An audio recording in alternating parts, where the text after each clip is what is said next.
बसस्टाण्डु पिला चोरी होइथिबा नेई अभियोग हेबा परे एहा एबे अंचल रे चर्चार विषय पलटिछि। तेबे जने महिला तांको मांको सह निजर 10 मासर शिशुपुत्र को धरी गोटे दोकान बारंडारे शोइथिले। आउ सकाळ उठी देखिला बेलकु तांको पाखरे तांको पिला नाही। परे तांको पिला चोरी होइथिबा नेई से अभियोग करिबारु सीसीटीवी कैमेरा को मध्य जांच करा जाइछि। मिलिथिबा सूचना अनुसार गंजाम जिला खलिकोट ब्लॉक अंतर्गत बाणिया ग्रामर जड़े महिला तांको मांको सहित निजर 10 मासर शिशुपुत्र को धरी गत किछि दिन हेबो खलिकोट बसस्टाण्ड ठारे थिबा एक वस्त्रालय दोकान बारंडारे रातिरे विश्राम नियंती। सेहीपरि मंगलवार रातिरे मध्य से निज पिलांकु धरी सेठारे शोइथिले। आउ सकाळे उठी देखिला बेलकु तांको पाखरे तांको पुओ नथिला। परे ही खबर चारियाडे प्रचार हेबारु सेठारे लोकंक भीड़ जमीथिला। सेपटे खलिकोट पुलिस मध्य खबर पाई सेठारे पहुंची तदंत आरंभ करिबा सह सीसीटीवी फुटेज को जांच करिथिले।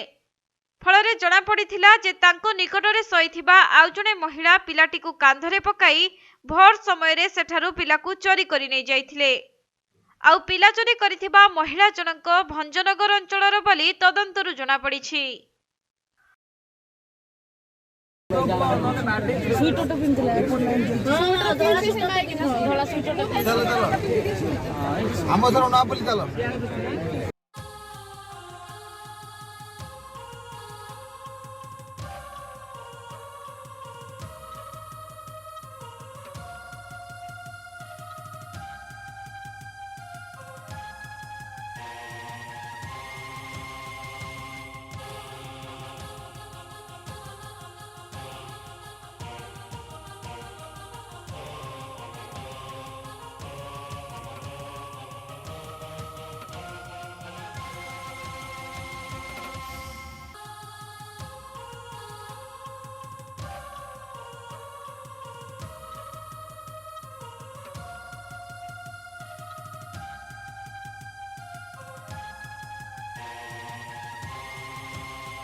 गंजाम जिल्लारू जगन्नाथ साहूंको रिपोर्ट, कोणार्क लाइव।